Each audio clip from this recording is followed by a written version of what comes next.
안녕하세요. 유튜브 바이블 캔버스 구독자님께서 보내주신 묵상 스케치 자료를 깊이 있게 살펴보겠습니다. 우리가 어제 민수기 6장 내용을 가볍게 다뤘었잖아요. 그 나실인의 구별됨, 그리고 제사장의 축복기도 같은 것들이요. 네, 맞아요. 아주 은혜롭고 따뜻한 축복의 기록이었죠. 그렇죠. 그리고 이제 오늘 살펴볼 민수기 7장으로 자연스럽게 넘어가 보려고 하는데요.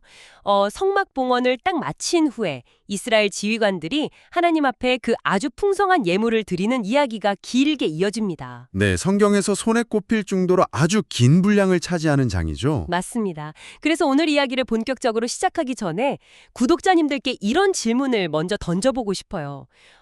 우리가 가진 가장 귀한 것을 드릴 때 과연 그 헌신의 자리가 어떻게 하나님과 만나는 지성소로 변하게 될까요? 정말 깊이 있는 질문이네요. 오늘 우리가 탐구할 내용의 핵심을 잘 짚어주셨어요. 사실 이 긴 기록이 남고 있는 은혜의 깊이를 제대로 이해하려면 먼저 1절과 89절, 그러니까 이 본문의 처음과 끝을 연결해서 보는 게 좋습니다. 1절하고 맨 마지막 89절이요? 네, 맞아요. 1절을 보면요, 모세가 성막과 그 모든 기구에 기름을 발라서 거룩하게 구별하는 장면으로 시작하거든요. 그러니까 공간을 세팅하는 물리적인 준비 과정인 거네요? 텐트 치고 도구들 닦고 기름 바르고 그런 거네요. 그렇죠. 그런데 그 수많은 지휘관들의 예물 명단이 끝없이 이어지다가 맨 마지막 89절에 다다르면요, 아주 놀라운 장면이 등장합니다. 모세가 회막에 들어가서 그 증거궤 위에서 자신에게 말씀하시는 하나님의 목소리를 듣게 되거든요. 그러니까 물리적인 공간 준비로 시작했던 이야기가 결국에는 하나님의 인격적인 목소리가 들려오는 교제의 현장으로 싹 바뀌면서 끝나는 거군요.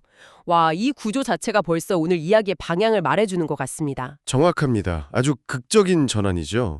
그런데요, 제가 이 자료를 쭉 읽으면서 솔직히 제일 먼저 들었던 생각이 있어요. 약간 반발심이랄까요?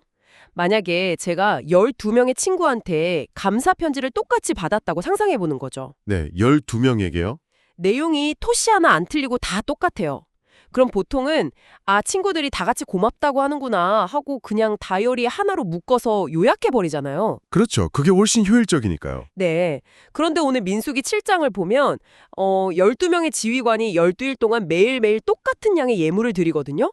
근데 이걸 하나도 생략 안 하고 처음부터 끝까지 12번을 전부 다 반복해서 기록해 놨단 말이죠. 하하, 맞아요.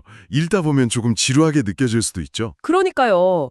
마침표 하나 안 틀리고 매일 똑같은 내용을 적어둔 것 같아서 상식적으로는 참 왜 이렇게까지 상세히 기록했을까? 너무 융통성 없는 거 아닌가? 이런 생각이 들더라고요. 융통성이 앞다. 충분히 그렇게 느끼실 수 있습니다. 겉보기에는 무슨 엑셀 파일 복사해서 붙여넣기 한 재고 명세서처럼 보일 수도 있으니까요. 제 말이요. 약간 메마른 행정처리 같잖아요. 하지만 바로 그 지점, 그 똑같은 내용이 반복되는 기록 방식 안에 하나님 나라의 아주 중요한 원리가 숨어 있습니다. 지성적인 측면에서 이 기록을 분석해보면요, 바로 질서 있는 헌신, 그리고 공평한 감사라는 의미를 발견할 수 있거든요. 질서와 공평이요? 똑같이 반복하는 게 어떻게 공평이 되는 거죠? 당시 이스라엘 12지파의 상황을 떠올려 보셔야 해요. 지파마다 인구수도 다르고 재력도 천차만별이었습니다. 엄청나게 크고 힘센 지파도 있었고 아주 작고 연약한 지파도 있었죠. 듣고 보니까 그러네요. 만약에 각자 능력껏 자유롭게 아래서 가져오라고 했다면 맞아요. 큰 지파는 막 산더미처럼 화려한 예물을 쌓아놓고 과시했을 테고 작은 지파는 초라한 예물을 들고 와서 엄청 주눅이 들었겠죠. 하나님은 그런 경쟁이나 비교를 원치 않으셨던 겁니다. 와, 세상에. 그래서 아예 규격을 정해주시고 하루에 한 지파씩 동등하게 순서대로 드리게 하신 거군요. 네, 바로 그겁니다. 게다가 하나님은 이걸 도매금으로 묶어서 장부에 은반 총 12개 이렇게 적고 치우신 게 아니에요. 유다 지파가 드린 첫째 날의 예물도 에브라임 지파가 드린 일곱째 날의 예물도 하나님 앞에서는 모두 개별적이고 소중한 감사의 고백이었습니다. 묶어서 처리하지 않으셨다는 게 확 와닿네요. 네, 각 지파의 헌신을 하나하나 독립적으로 다 보고 계셨고 공동체 전체의 예물을 동등하게 기억하신다는 다정하고 세밀한 배려인 거죠. 듣고 보니 제가 완전히 오해하고 있었네요. 딱딱한 행정 문서가 아니라 너희 중 누구도 소외되지 않았고 나는 너희 모두를 똑같이 사랑한다는 고백 같은 거잖아요. 아주 훌륭한 통찰입니다. 아까 짚어두셨던 그 89절에 모세가 하나님의 음성을 듣는 장면이 이제야 완전 이해가 갑니다. 결국 이 헌신의 기록들이 단순하게 물건 바치는 행위로 끝나는 게 아니라 하나님과의 깊은 교제로 향하고 있었다는 거네요. 맞습니다. 예물이 드려진 그 물리적인 장소가 하나님의 마음을 나누는 은혜의 지성소로 변화된 것이죠. 네.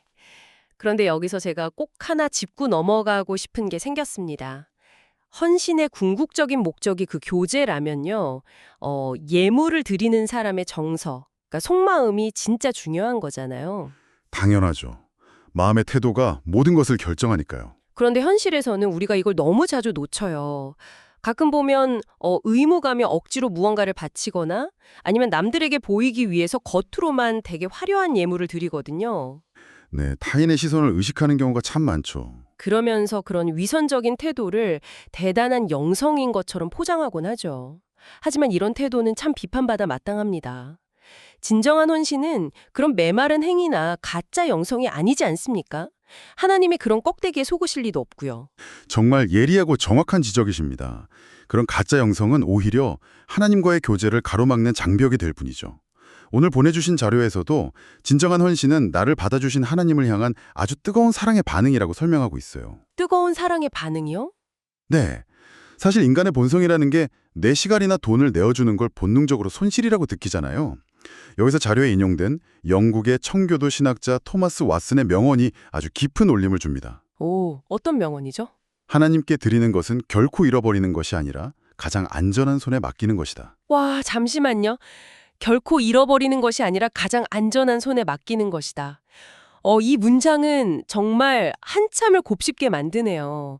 우리는 보통 지갑에서 돈이 나가거나 스케줄이 뺏기면 뇌에서 막 손해봤다고 경고등이 켜지잖아요. 네, 아주 자연스러운 방어 기제죠. 그러니까 헌신에 대한 두려움이나 아까운 마음이 확 사라지는 기분입니다. 바로 그겁니다. 상실에 대한 두려움을 신뢰와 사랑으로 덮어버리는 거죠. 그리고 이 사랑이 단순히 감정적인 고백에서 멈춘 게 아니라는 점도 주목해야 합니다. 감정에서 안 멈췄다면 구체적인 행동이 있었다는 건가요? 네, 지휘관들이 바친 예물 목록을 보면 그 사랑이 얼마나 실제적이었는지 알 수 있거든요. 그들이 성소기구들 외에 제일 먼저 바친 게 뭔지 아시나요? 바로 수레 6대와 소 12마리였습니다. 수레랑 소요? 성막 봉헌식이라고 하니까 뭔가 엄청 번쩍이는 금은보화 같은 걸 기대했는데 갑자기 너무 투박하고 실용적인 물건들이 나오네요.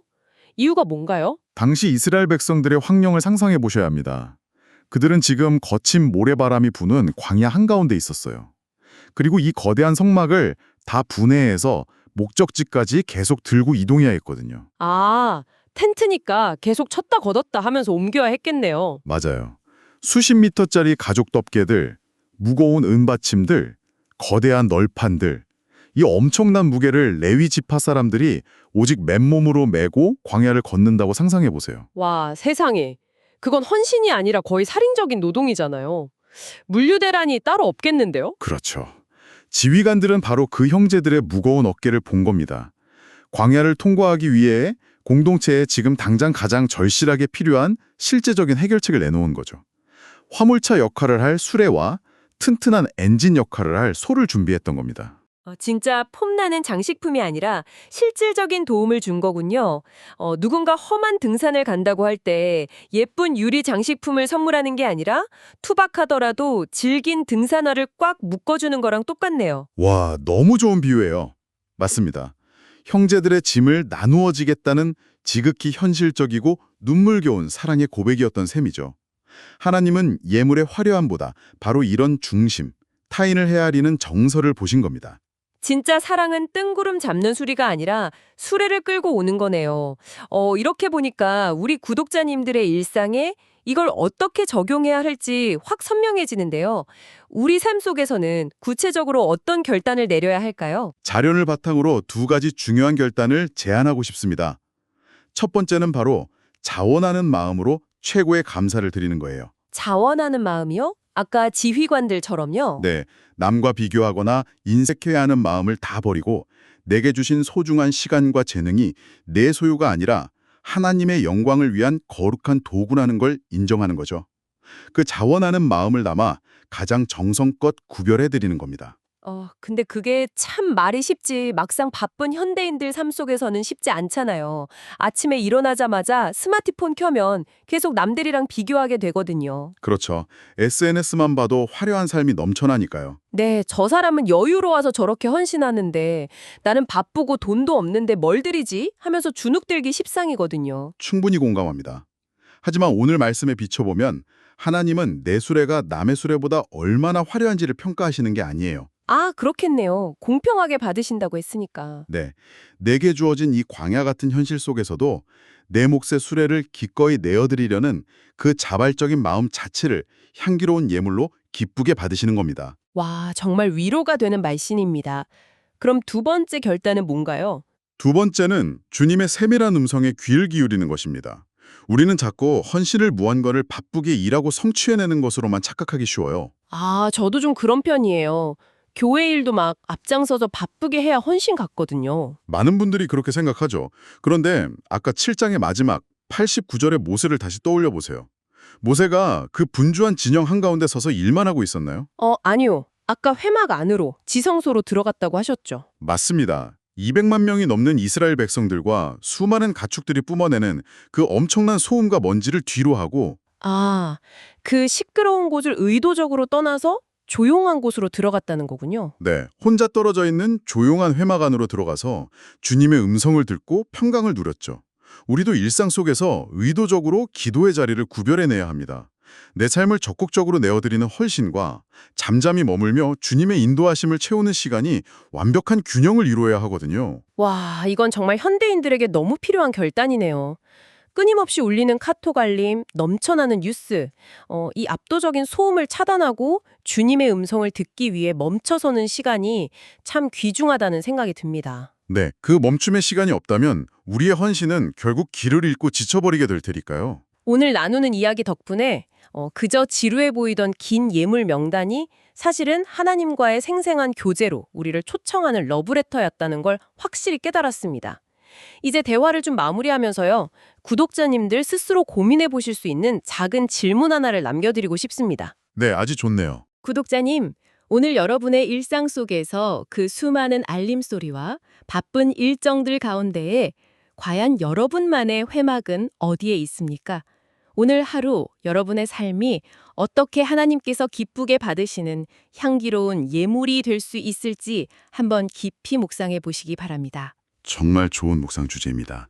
자원하는 마음으로 나의 수레를 내어드리고 또 고요히 주님의 음성을 듣는 이 은혜의 원리가 바이블 캔버스 가족 여러분의 일상을 완전히 새롭게 변화시키기를 바랍니다.